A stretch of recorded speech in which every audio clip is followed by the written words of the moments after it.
Bien bonjour, nous sommes jeudi, c'est la 4e édition de la semaine de la revue des grandes unes. Comme vous le savez, vous allez d'ailleurs le constater, la presse est disponible dans les kiosques également ce matin. Et la presse, la nouvelle expression, parle du Nord-Ouest, Philemon Yang échoue encore, c'est le grand titre du journal. C'est à lire donc en page 3. Depuis lundi, les villes mortes paralysent toujours ces régions avec marchés et commerces fermés jusqu'au 20 mai. Comme pour défier le Premier ministre qui vient donc d'y effectuer une mission de sensibilisation de 5 jours avec au menu du triste bilan. Donc une commissaire qui a été de police bien sûr assassinée selon bien entendu le journal qui s'intéresse également à l'affaire Vamoulouké. Des ONG protestent tandis que l'ancien directeur général de la CRTV est donc attendu au tribunal ce jeudi 17 mai 2018. 57 associations en Afrique montent au créneau. C'est en page 4. Le journal parle également du football professionnel avec également ce qui est contenu. Un seul club camerounais est près donc de professionnalisme aujourd'hui au Cameroun, donc dit le président de la Ligue de football professionnel de notre pays. C'est à découvrir dans le journal. Le journal parle également de l'entrée au barreau avec le bâtonnier qui répond aux candidats mécontents.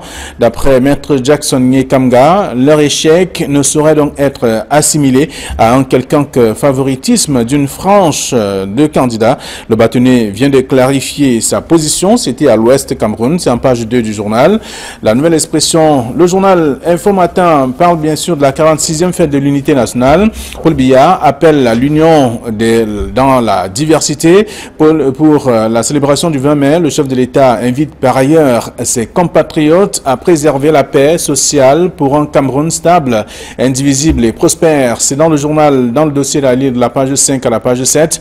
Le même journal parle de célébration du vivre ensemble, la Sanaga maritime remet ça, et on se souvient que c'était en tout cas le 30 juillet 2017 que la première opération a eu lieu et la seconde est donc en préparation selon le journal Info Matin de ce matin. Toujours dans ce même numéro, on va lire également beaucoup d'autres informations qui sont disponibles aussi dans le tabloïd de ce jour.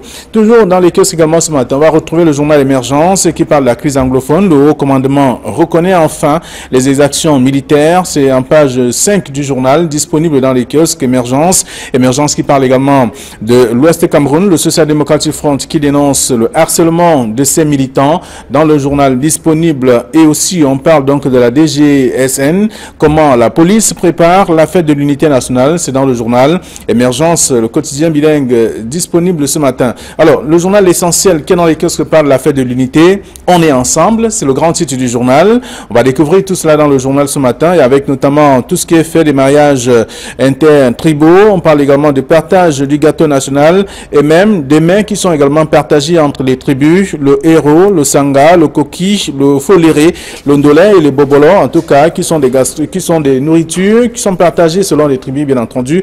Donc tout cela dans le journal et avec une explication des éclairages du sociologue professeur Claude Abbé à découvrir dans le dossier de la page 6 à la page 13 du journal. L'essentiel disponible dans les kiosques ce matin.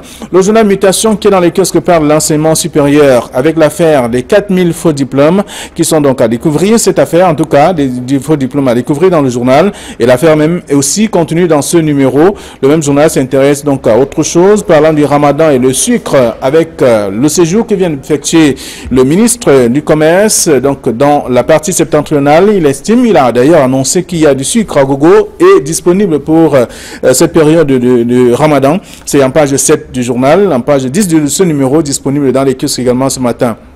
Le journal L'Anecdote parle bien entendu de l'armée nigériane qui sera au Cameroun. L'anecdote fait savoir que tout cela permettra également d'apporter une couleur particulière à cette célébration.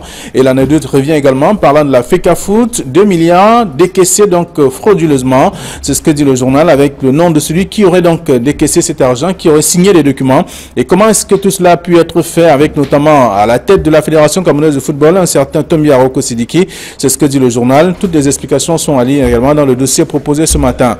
Le journal est donc disponible et le Popoli qui est dans les kiosques parle du showbiz pour que brille Charlotte Dupanda. On voit également qu'il y a une chronique en tout cas qui concerne la musique camerounaise, les artistes au féminin beaucoup plus, qui se tamponnent selon bien entendu les spectacles qui sont organisés. Dans tout cela contenu dans le journal satirique de ce matin. Voilà ce que la presse nous propose, celle que nous avons reçue à notre rédaction ce 4e jour de la semaine. Camille Nelé, bonjour. Bonjour Flavien Valondongo, j'ai été tenté de vous dire flash Valondongo, Flash, ce sobriquet que vous utilisiez à vos débuts quand vous étiez la star de la radio. Flash Valondongo, bonjour. Merci, bonjour et bienvenue. En face de vous, il y a Guyavé, bonjour. Bonjour Flavien et bonjour aux nombreux téléspectateurs qui chaque jour prennent du plaisir à regarder les unes qualitatives qui paraissent au Cameroun. Je suis un peu embêté ce matin. Je ne sais pas s'il faut parler de une qualitative parce que figurez-vous, j'ai vu une hier qui m'a tétanisé, c'était totalement décoiffant. Vous avez vu comment la une dans le quotidien de l'économie hier, ça donne froid dans le dos. Un des rares quotidiens spécialisés de ce pays dans l'économie qui hier nous a produit une en indiquant que le journal devra prendre congé pour facture impayée et qu'elle ne pourrait plus supporter ses charges. Je crois que ce type de une dans un environnement comme le nôtre est assez pathétique. C'était douloureux de voir ça hier et j'ose croire que ce quotidien brillant saura se relever et que la presse ne mourra pas. Parce que c'est un message assez fort qui est ainsi adressé à l'endroit de tous les décideurs et tous les pouvoirs publics. Quand on a une comme celle-là et qu'on est un être normalement constitué, il y a de quoi avoir froid dans le dos. C'est renversant. Très bien, alors en tout cas on a lu ce qui était dans les kiosques qu'on pu lire également, cette une du quotidien de l'économie, et d'ailleurs il y a eu tout un reportage sur Equinox Télévision pour expliquer et comprendre davantage quelles sont les motivations de ce congé forcé. En tout cas, de ces départs forcés de la presse. Voilà. Merci. Alors, la presse, celle que nous avons en tout cas à notre disposition ce matin, qui résiste encore, qui résiste encore, comme vous le dites, parlant de la nouvelle expression qui parle du Nord-Ouest, et ce concert, Philémon Yang, qui vient d'échouer encore après un séjour, pratiquement 5 jours, il a passé dans le Nord-Ouest. C'est le constat de la nouvelle expression, mais un constat tout simplement consternant. C'est-à-dire qui démontre que, quelles que soient les actions de M. Philémon Yang, qui est un natif, donc élite du Nord-Ouest, ces initiatives ne marchent pas beaucoup, tout simplement parce qu'elles ne portent pas et certainement qu'elles ne sont pas suffisamment bien ciblées. Peut-être même tout simplement parce que ce n'est pas Philémon Yang que les populations attendent au Nord-Ouest et au Sud-Ouest, c'est certainement Paul Biya. Paul Biya, il faut le dire, il faut le répéter, moi je pense que c'est très très important, depuis le début de ce conflit, qui n'a pas mis les pieds de ce côté-là, alors qu'il y est attendu. Je pense qu'il est tout à fait normal, il est absolument normal que le chef de l'État, qui est le président de tous les Camerounais, et qui est sensible certainement à ce qui se passe de ce côté-là, ne s'y soit pas rendu, n'est pas appelé lui-même. Il ne peut pas envoyer le Premier ministre dire « va discuter », n'est pas appeler les gens lui-même autour de lui pour dire « mais qu'est-ce qui se passe de ce côté-là ».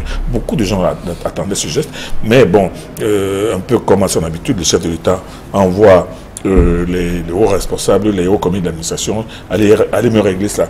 Philémon Yang a démontré qu'il n'était pas l'homme de la situation, il n'avait pas le physique de l'emploi. Chaque fois qu'il est allé là-bas, ça a été terrible. La première fois même où il est allé, on a vu sur Internet comment des tenues du RDPC avaient été brûlées en mondovision. Parce que lui, il y allait non pas pour parler aux populations, mais tout simplement pour organiser un meeting du RDPC. Dans une affaire comme celle-là, et dans la situation actuelle, ce n'est pas le RDPC, ce n'est pas le RDPC qui doit être mis en exergue. Ce ne sont pas les militants du RDPC. Ce ne sont pas les hauts cadres du RDPC, mais ce sont des Camerounais. Je pense que ce qui se passe au Cameroun aujourd'hui ne peut pas être résolu par le RDPC, mais par une mutualisation et des efforts et des concertations et des réflexions des uns et des autres. Et moi, je pense qu'en envoyant, en s'entêtant à envoyer Philémon Yang au nord-ouest et au sud-ouest, celui-ci ne peut que prêcher dans le désert, comme l'a dit la nouvelle expression. Alors, pour ce qui se passe pour les sécessionnistes, de toute façon, selon bien sûr la nouvelle expression, on peut comprendre que les villes mortes paralysent davantage ces régions. Au-delà de ce lundi, des lundis qui étaient consacrés aux villes mortes, il y a que ce sont des villes mortes qui se poursuivent finalement. Et là, c'est jusqu'au 20 mai, selon des informations contenues dans le journal.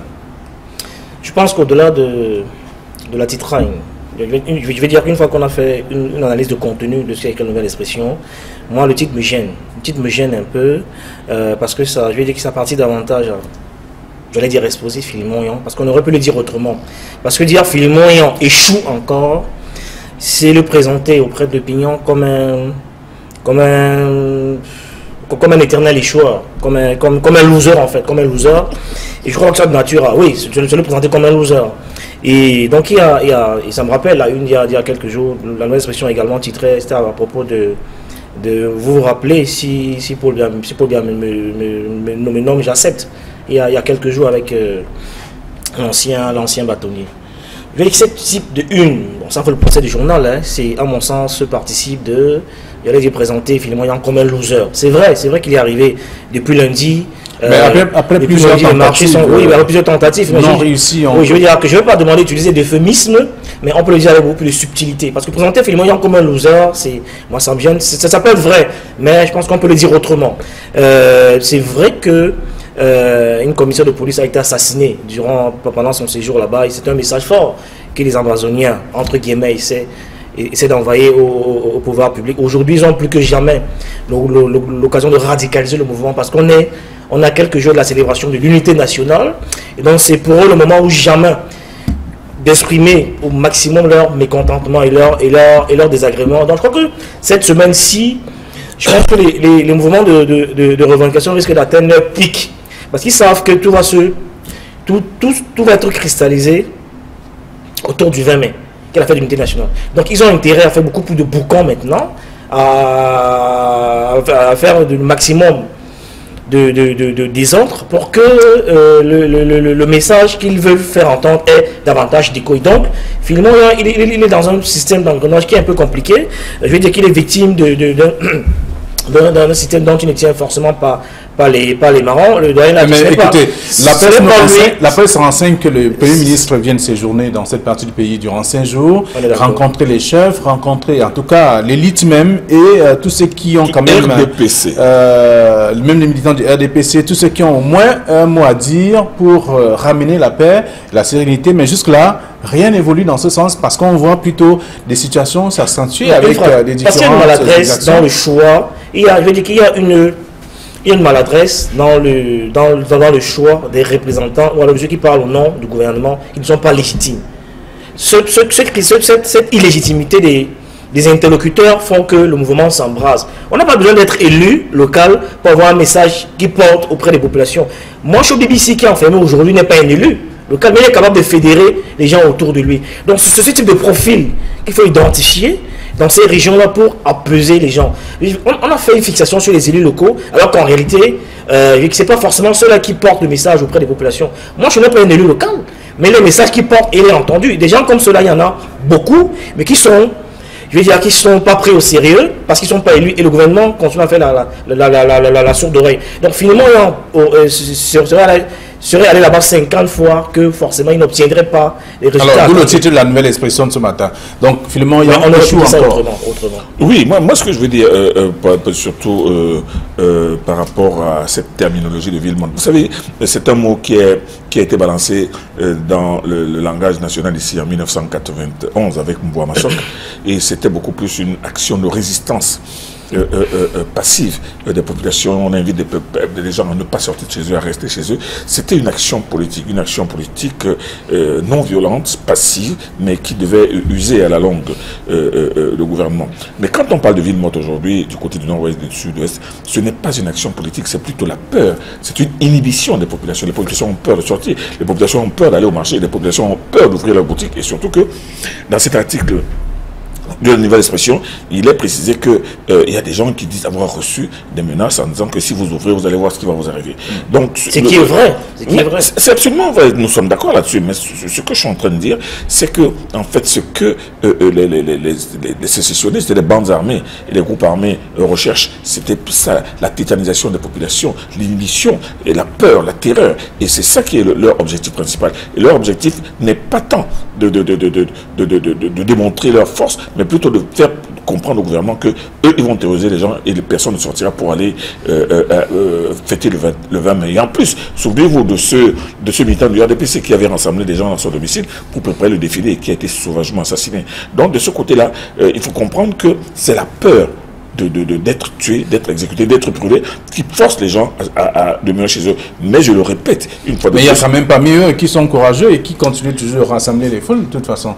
Parmi les autorités, les membres du gouvernement qui vont quand même... Oui, mais surtout quand... Non, je dis que le nord-ouest et le sud ne sont pas des no man's land, où les membres du gouvernement sont personnels grata, ils ne peuvent pas arriver. Non, ils peuvent y arriver. Ils sont fortement escortés par l'armée, par la gendarmerie. Le problème n'est pas ce niveau. Le problème est au niveau des populations. Le problème est au niveau de la célébration de cette fête qui doit être célébrée comme elle a toujours été. Et l'objectif de ces insurgés, c'est justement de démontrer que non seulement il y a un problème d'unité nationale qui est de ce côté-là.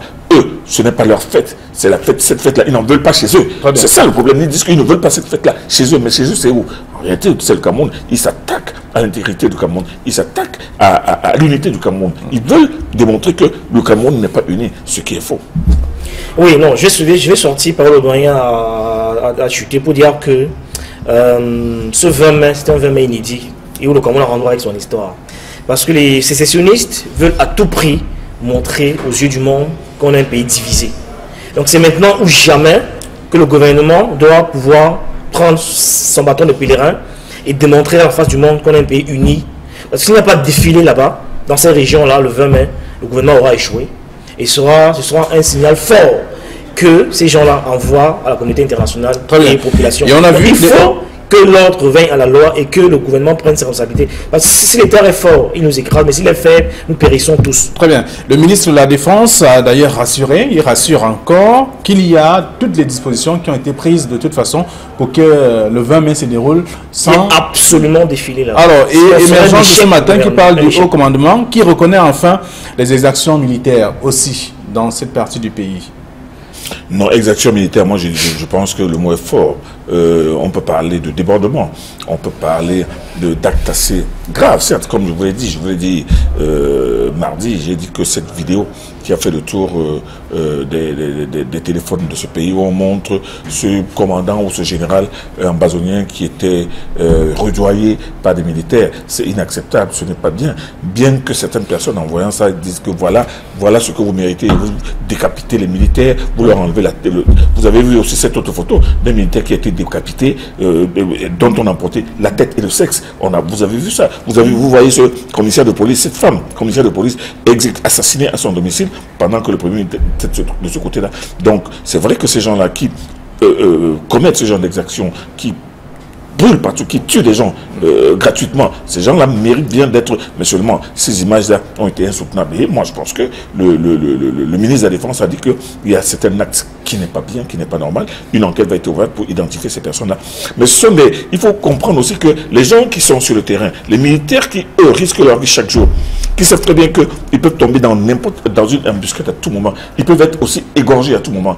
Il faut voir, c'est une sorte de réaction peut-être bestiale, mais de réaction compréhensible. Donc, et puis on ne peut pas dire qu'il y a une guerre propre, et on ne peut pas dire que pendant qu'on est en train de fustiger les exactions de l'armée, on ne dit rien par rapport à une femme commissaire de police égorgée, à un homme de la RDPC égorgé parce qu'il préparait le défilé de 20 mai. Donc c'est le haut commandement a déploré cela, n'a pas accepté cela, mais il faut dire que beaucoup dans l'opinion ici n'ont pas versé de larmes. Très bien. Alors, lorsqu'on parcourt les tabloïds ce matin, on peut parler notamment de la nouvelle expression avec le Moyen qui échoue encore. On parle d'émergence avec la crise anglophone, le haut commandement qui reconnaît enfin les exactions militaires. Vous voulez dire quelque chose à ça? Oui. Je voulais dire que pour rappeler un peu à la conférence épiscopale qui a signé un communiqué hier, qui demandait qu'il faut prier pour que la paix revienne au Cameroun. J'ai envie de dire qu'on ne lutte pas contre les terroristes en récitant le chapelet. Ça ne marchera pas. Ça ne marchera pas parce que ce qui se passe, parlant d'exactions justement, vous allez voir où je vais en venir. Quand vous voyez les images d'un officier d'armée qui est tué devant femmes et enfants, ses intestins sont pris, on le pend avec ses propres devant femmes et enfants. Je veux dire que ce type d'image c'est insoutenable. On peut comprendre l'attitude de nos forces de défense, mais humainement ce n'est pas acceptable. Qu'on prenne un officier devant femmes et enfants, on le maltraite, on le tabasse, on l'assassine, on le perd le ventre, on prend ses intestins, on le pend devant femmes et enfants. Vous estimez que c'est... Je veux dire que c'est de l'ordre de l'irrationnel. Et donc, par moment, on peut comprendre qu'à un moment donné, ce n'est pas en restant le chapelet qu'on va le neutraliser, mais parfois, il faut y aller un peu de manière forte. Et je comprends. J'ai compris un peu la sortie du ministre de la Alors, il faut le chapelet, c'est peut-être dans les régions où il se déroule finalement. Le Cameroun a ratifié un certain nombre de conventions, c'est vrai, où il faut y aller un peu avec un peu de tact et de douceur, mais je ne suis pas de ceux qui pensent que les terroristes, il faut les loger dans un cadre et leur servir du caviar. Il faut leur donner des bises et leur servir du caviar. Non. À un moment donné, quand on a vu ce qu'on a vu là, on est tétanisé. C'est en ce sens que tétanisés. Guy Hervé Fongan, que je suis d'accord avec vous, ce n'est pas avec des prières qu'on va résoudre ce problème-là. Est-ce que ces gens même qui tuent les gens tous les jours, ils ont le temps d'écouter la radio, ils ont le temps de lire, de lire ou d'entendre ce cri d'alarme des évêques? Ce n'est pas... Avant que les kamikazes prient avant d'exploser les bombes. Oui, non, mais eux, ils prient en se disant que je vais tuer les gens, mais je vais directement au paradis, là où m'attendent 99 vierges. Voilà. Alors, on va lire ça dans la plupart des tabloïds, parlant notamment d'émergence. Il y a Info Matin qui parle de la 46e fête de l'unité nationale. Paul Biya qui appelle à l'union dans la diversité. On lit également tout cela. Et également, ce matin, on va parler de l'essentiel qui parle aussi de « On est ensemble », parlant de l'unité nationale, de cette fête du 20 mai. Il faut que chacun comprenne que le Cameroun nous appartient à tous. Comme nous appartient tous, et je vais le redire autrement, on ne décrète pas le vivre ensemble, on ne décrète pas la cohésion sociale, on ne décrète pas l'unité nationale. C'est un construit qui nécessite que le gouvernement crée un certain nombre de conditions pour que les Camerounais de l'Est, de l'Ouest, du Nord au Sud se sentent unis et se sentent fiers d'appartenir à une même nation. Le malheur de la plupart des États comme le Cameroun, qui ont pour la plupart hérité du jacobinisme français, c'est qu'on a construit des États et on n'a pas construit des nations. Aujourd'hui, le Cameroun est au cœur de son propre destin, où on est obligé plus que jamais de construire cette nation qu'on n'a pas réussi à faire depuis plusieurs années.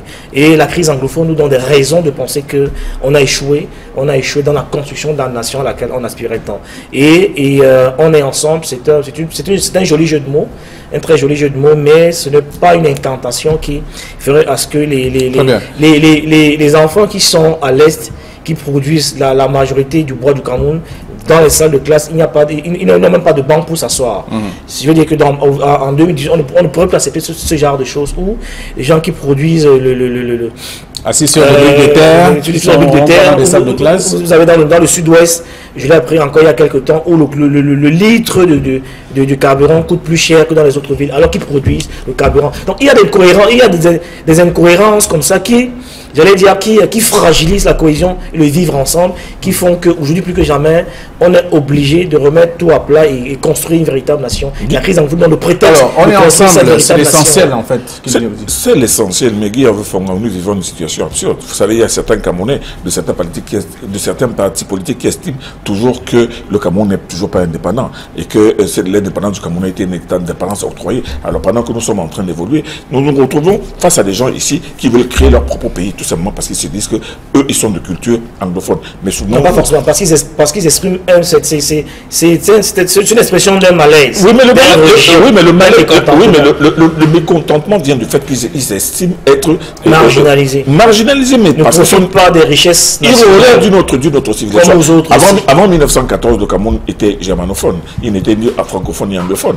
Vous comprenez, on ne nous ramène pas dans ces considérations d'arrière-garde. Aujourd'hui, le Cameroun a réussi à se construire. Et il s'est construit comment? Et souvenez-vous que le Cameroun est parti d'une expression géographique, Rio dos Camarões, parce que des Portugais sont arrivés ici, ils ont trouvé des crevettes. Mais tous les gens qui étaient à l'intérieur du pays ne se sentaient pas soudés. Mais à l'histoire et les vicissitudes de l'histoire ont fait que ce pays a réussi à se construire. Mais surtout, à avoir des frontières qui ont été définies par l'Occident. Mais il n'en demeure pas moins qu'aujourd'hui, nous avons réussi à nous retrouver dans un pays, dans un cadre qui est le nôtre, mais qui ne doit pas être menacé par les gens qui décident tout simplement que parce que nous sommes mécontents, nous allons faire notre pays. D'ailleurs, on ne peut pas battre un enfant et l'empêcher de pleurer. Je comprends le malaise des anglophones.